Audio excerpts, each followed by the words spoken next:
Welcome back everyone to my Let's Play of Zelda II, The Adventure of Link. Last time we had just finished the right side of Palace 4 here. We got the water walk boots, which kind of function like a raft. They allow us to walk over water. So not the ocean, but they'll allow us to walk over the water around this island and to the east of Nabooru. We were told a while ago that, east of Nabooru is, and then ... So it was in that empty room in Daruni. So, yeah, we'll definitely want to explore that when we get out of this palace. But before we get out of this palace, we got to hunt down the boss. And this is the boss that we need that reflect spell for. Remember, the person in Daruni said, Nabooru said, be sure to speak with the old man in Daruni before you head to the island. And the reason why was because we had to get the reflect spell. Yeah, the boss of this dungeon only be damaged by his own attack magic. So he's kind of, I guess, a precursor to Aghanim in the next Zelda game, A Link to the Past, in that you can only defeat him by reflecting back his own magic at him. So we will do that, but we've got to get out of this area first here. We kind of built a very poor way to get out of that hole, but we dug ourselves back out, so we're good. So let's head on down. We're losing a lot of experience, it looks like, because look, we have 8,000 to go, and that 4,000, wish we could have used it for something, but it'll be okay. The 8,000 will get us our final attack level, and then it will basically, after that, we'll just always go for attack level 9, but instead of using attack 9, we'll just get multiple things. So there's, we have Fairy, saved us there. That dragon head knocked us, was going to knock us into the marinara sauce there, but we used Fairy before we fell in, and we saved ourselves, so let's just take out these dragon heads here. I should have done that the first time. Yeah, you take out 2 dragon heads and see they stop spawning, so. And we got lucky, we got a red pot, nice. So, yeah, when we turn around, then the dragon heads will respawn again, but we'll just take out 2 of them there, and then we'll have free reign, so. Boink, alright. Let's head on back. And now we're gonna head deeper into the dungeon. Not too much left. So,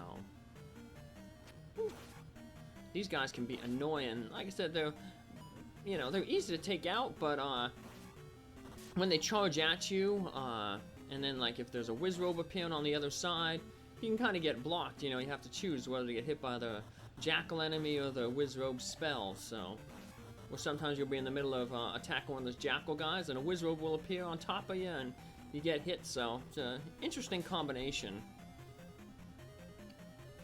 So, there's a trick here. You can get that point bag without using the jump spell.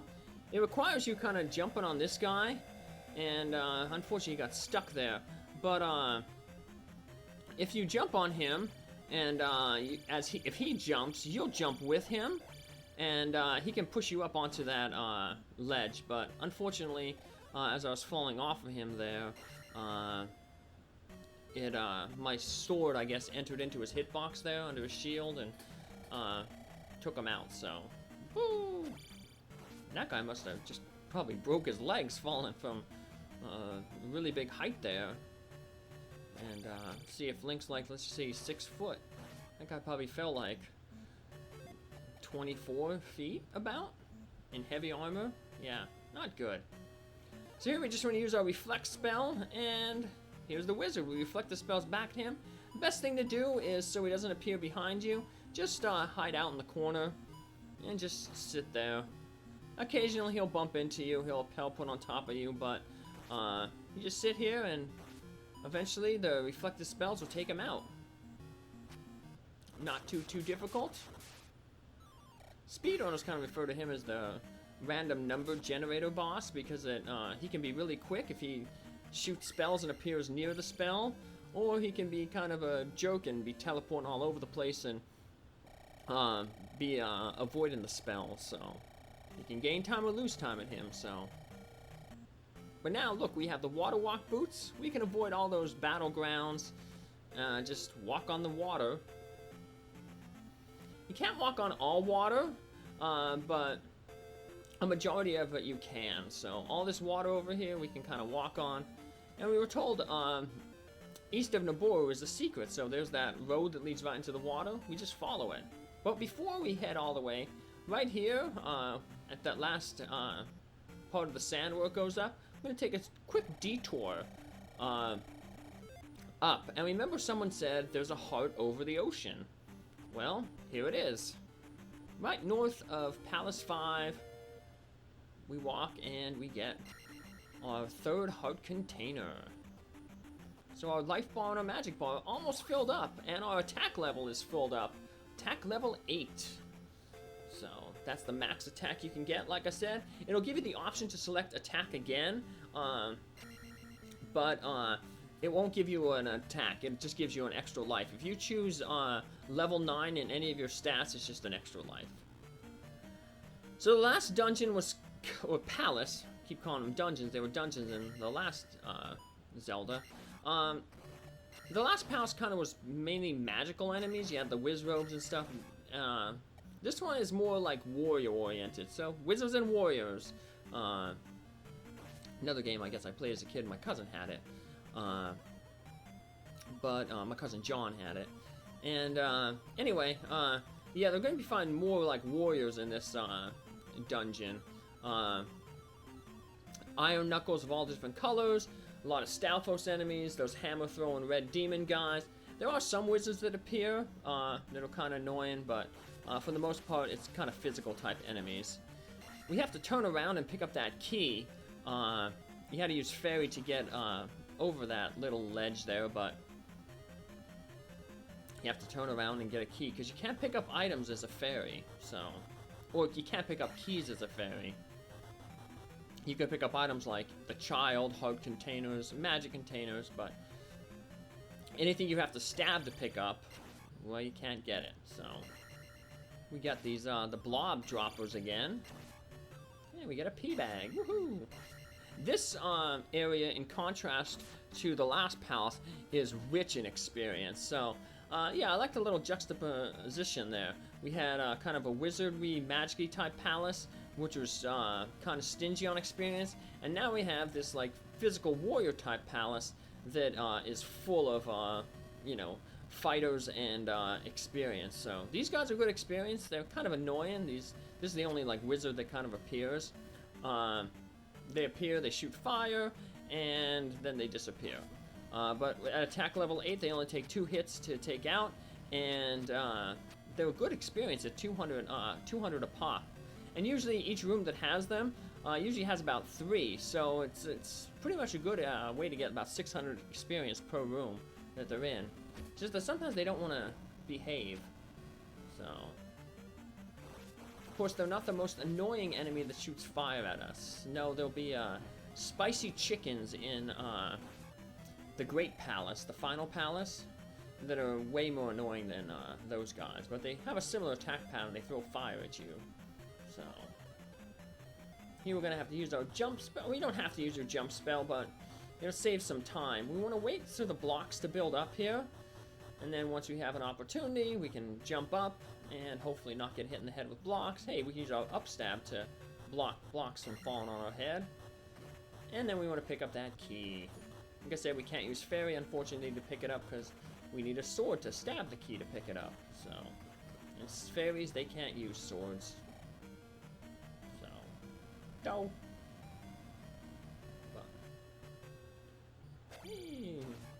seems odd to fight those guys. They're so weak now. Just one hit takes them out.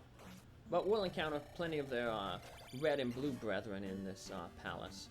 We will also encounter the false wall. Remember we had a hint back in Darunia that the palace holds a false wall, and that's referring to this palace. You might think it might have referred to Palace 4 because that was the one that we went to right after Darunia, but no, it refers to this palace. So let's try to take care of these guys. These teleporting wizards. It's so weird, the yellow wizards in the first Legend of Zelda were so easy, and now here they're not necessarily hard, but they're annoying. So they always seem to like to want to teleport way away from you, so. At least though these initial rooms that we're encountering them in are pretty wide open. Later on in the dungeon, we're going to encounter them in rooms where there's kind of a low ceiling, and it kind of prevents you from jumping around as much. So, take a little point bag here. Oops. Sometimes, I guess this sprite limit, blue gumdrop will drop, and it won't turn into a bot. So, we'll use our jump spell over here, because we're going to have to jump over to the right. We don't have to go this way, but I'm just getting some point bags over here. I'm going to try to show off all the point bags in the game. Doink. Get one here. We can up stab to get it. Doink. And, yeah, we can probably get a few magic and life level ups here.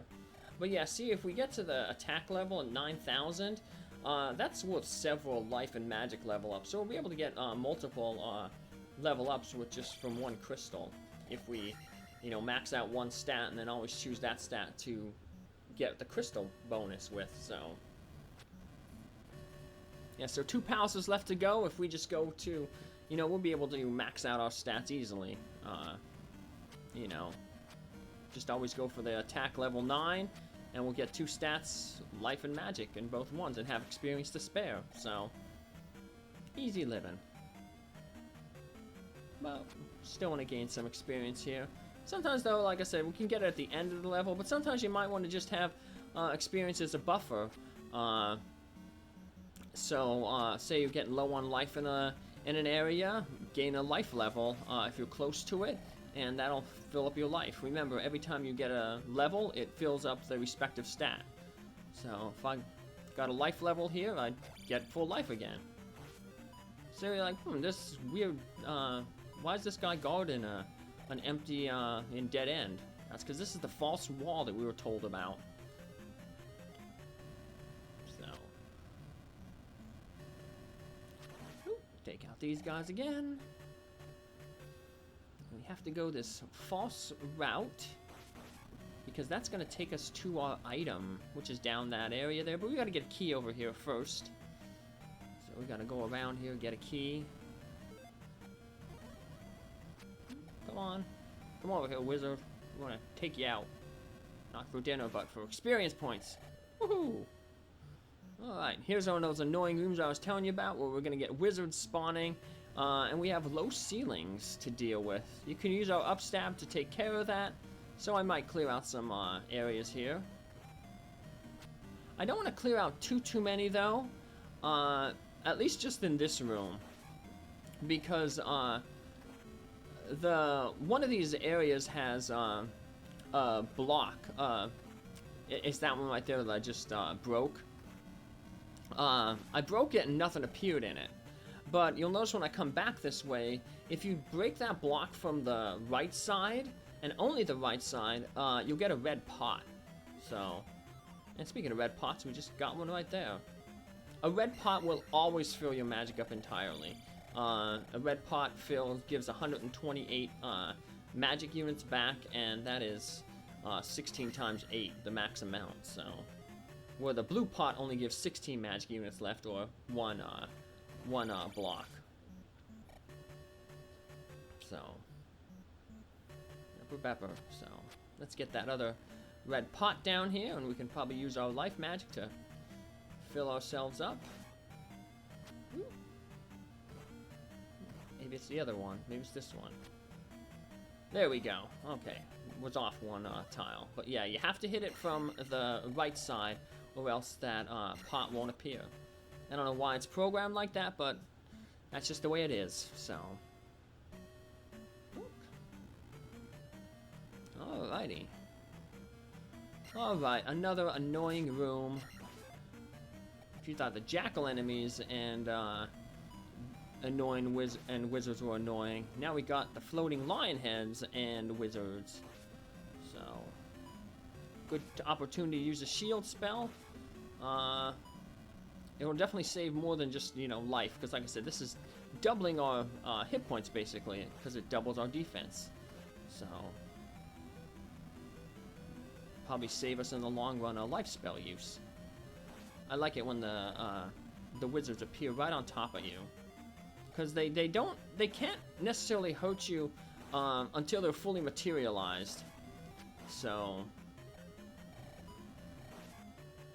now it might just be you might be able to get another level, but no use really pushing it. Might as well just maybe just probably go for the, because we'll get the 2 levels anyway when we max out. So, have a little bit of trouble on this guy here, but that's okay. There's a few red pots that we can get along the way to refill our magic, so might as well spend it on getting our life back up. Alrighty. Now we're gonna backtrack through that false wall. We're gonna head back to that elevator we took down to this floor, and then head up another floor and head left, and that'll take us near where the boss is. This palace can be confusing, so it's probably one of the more confusing palaces. Just because there's like so many elevators up and down, things look alike. So, annoying thing I never pointed out yet about bubbles, but not so, because it hasn't really been relevant until basically the next palace. Bubbles, when they hit you, they actually take away a little bit of your magic. And that's going to be really important in the next palace, because magic is going to be at a premium in the next palace. There's a lot of pits you got to use jump to jump over. There's rooms where you have to use fairy to traverse. There's 2 instances actually where you have to use the fairy spell to continue. So, and fairy's still pretty expensive, even though we've been raising our magic level. So, kind of annoying. Over this way, we just have another point bag. Since we had to use jump to get that key, might as well just get over the point bag here now and make escaping easier.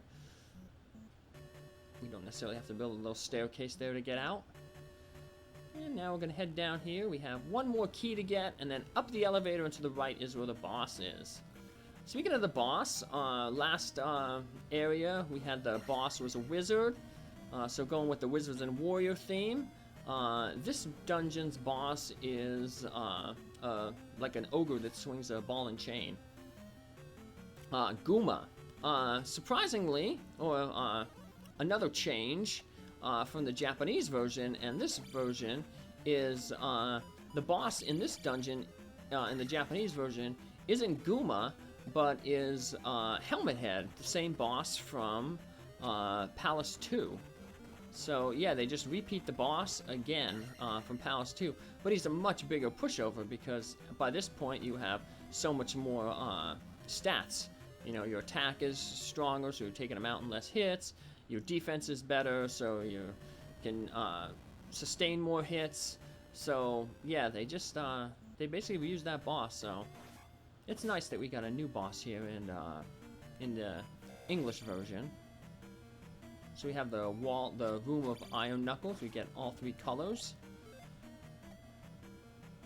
And now, unfortunately, we don't have enough magic. It would be nice to have shield and jump for this guy, but if you have a choice, just go with shield. So he has deceptively long range. That's where the jump comes in handy.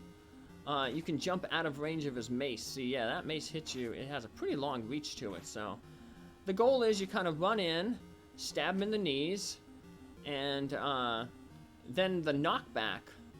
You'll notice when I stab him in the knees, he's going to jump back. He's going to push back a little bit. When he gets pushed back, then you run in the opposite direction. If you don't immediately run in the opposite direction, his mace is going to come out and hit you. And that mace hurts you, and it throws you back quite a bit. So